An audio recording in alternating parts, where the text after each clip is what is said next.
Let's talk about the real criminals. This is your daily reminder that 62% of child predators are white men.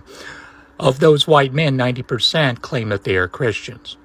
So the next time you want to invite a Christian male over to your house, you might want to keep an eye on them. His DNA was found inside of her, and apparently that isn't enough evidence to put him away. Her name is Michaela Renee Sells, and she was only 18 when she took her life after what this absolute monster done to her. When she turned 18 and graduated high school, she decided she was making the move to California. She was going to move in with her biological father, Stephen Vincent Chavez. He had even told Michaela that he was going to pay for her tuition fees at college.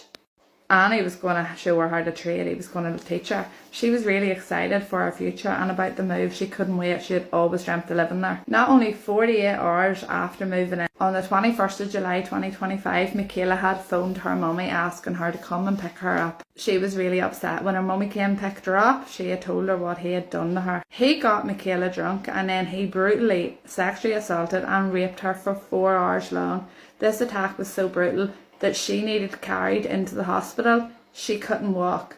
Her hospital gown was soaked with blood front and back. A rape kit had been done and DNA evidence was taken, and 5 months later she sadly took her own life because she just couldn't. She couldn't live with the trauma and just live with what he had done to her. Then, after all her family had been through, the DA met with them and told them that they might not have a case because Michaela is now dead.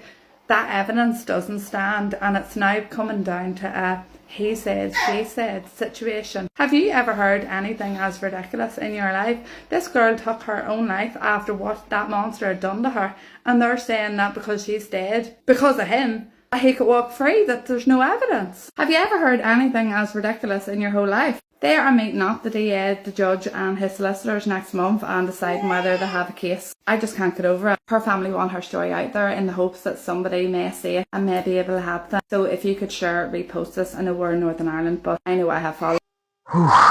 Some stories are just sad. Some stories are heartbreaking. This is a young daughter who wants a future.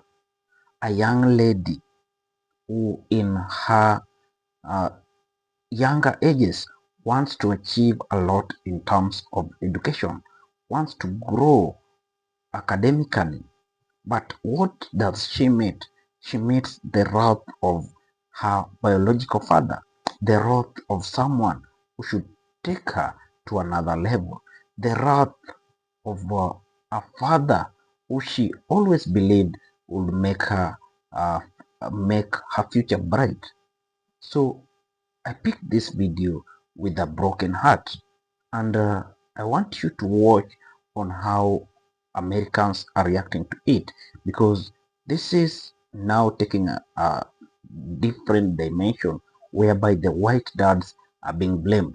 It is said that the white dads are not good fathers, and as these comments come from what you're going to watch, they say that even though the black dads have always been blamed, white dads are buried in drunkenness and are so much rampant into actions that demean the well-being of their kids.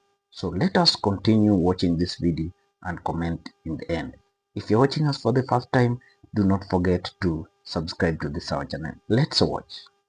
The way that white men talk about black fathers is 100% projection, and here's why. A lot of white men like to pretend they're so superior to other races and other men, but in reality, a lot of white dads are either drug addicts or alcoholics, physically present but emotionally absent, or such intense workaholics they don't even know their children's birthdays. So really what I see this as a fundamental problem with the way that men are socialized to treat women and children as extensions of themselves, not necessarily as important. And so while the stereotype is that black men will have children and not stick around, the white men who do stick around, because trust me, there are plenty of absentee white fathers, they aren't necessarily caring for their kids' emotional or physical needs. And a physically present dad but emotionally absent one is very, very traumatic for a lot of kids. I mean, just look at the children of a lot of rich parents. They're absolute tyrants, and they themselves are drug addicts because they know in their hearts that their parents do not give a shit about them, especially their dads. And so if you want to talk about daddy issues, then we need to talk about all races that are neglecting their kids, because it's absolutely not just the stereotype of black men, it's for white men too. So I'm half Chinese and I'm half white, and my dad is white, and I unfortunately do believe my dad is a white supremacist. Okay, so for a long time, I was very in denial about this. I just thought there's no way this could be true when he married an Asian woman and has half Asian kids. Not only that, but my dad lived in China for probably 10 years. He speaks some Chinese. He's pretty knowledgeable about Chinese history, Chinese media, Chinese books. And I really would not say that he's anti-Chinese culture. Like, we used to go back and visit my family in China. He used to go back to China every year and do business in China. Like, he's not one of those guys that went to an Asian country, complained about the food, complained about the culture. Okay, so let's just start off with what is white supremacy. Well, I would say white supremacy is when white people believe themselves to be superior over other races. When people hear the word white supremacist, I think there's an immediate association with, Proud Boys, neo-Nazis, MAGA, Trump supporters. And don't get me wrong, those people are all white supremacists, but I think there's levels to this, and I think the levels are not really discussed. I think there's a lot of white supremacists who are not affiliated with these groups, and you can be a white supremacist and still talk down on all of these groups. Frankly, I'm tired of hearing my dad make comments about how some people only get into colleges because of their race and not because of their hard work and merit. I don't want to hear comments about, oh, well, this race doesn't have any good writers. I remember one time I just saw this dumb video about how somebody believed they were smarter than other races because they were white. And I remember telling my dad this, and he responded, well, sometimes these are the uncomfortable questions we have to ask. Excuse me? And you know what? It's those comments like that and everything else that I mentioned in my previous videos that really made me realize and really made me question, wow, is my dad a white supremacist? My own dad might actually believe that white people are more superior than other races. If I were to ever tell my dad that, look, you might kind of be a white supremacist, he would immediately be in denial about it. Because for him, I think he usually views things in a very black and white way.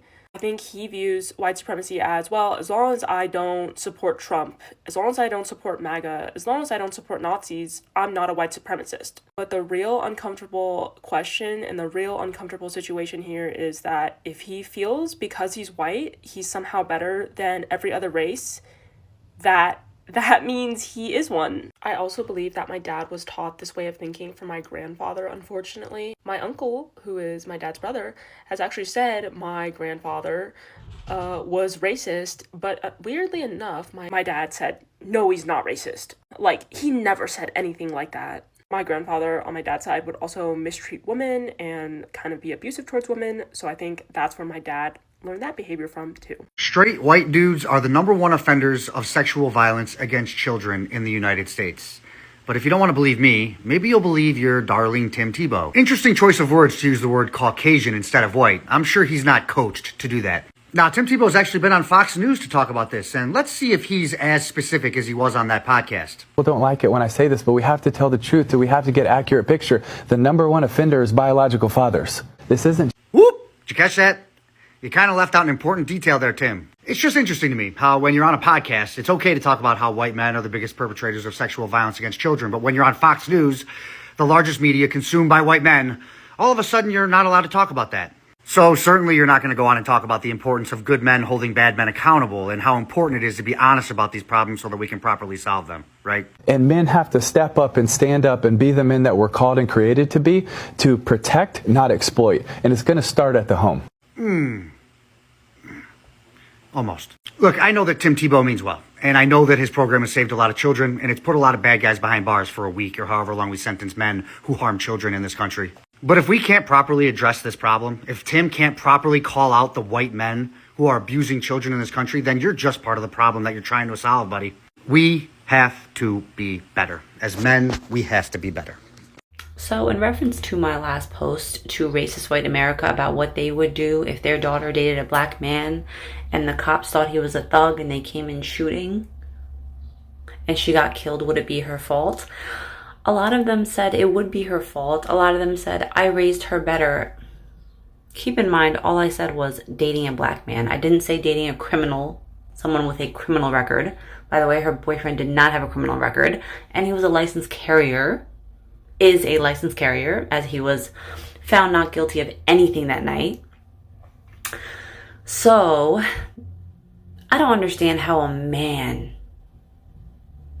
A man doesn't understand another man protecting his family. And you're saying that your daughter deserved to die, so you're picking the blue over your own daughter. A lot of you are not as great fathers as you think you are. And you have the nerve to say that black men aren't good fathers. Look at you.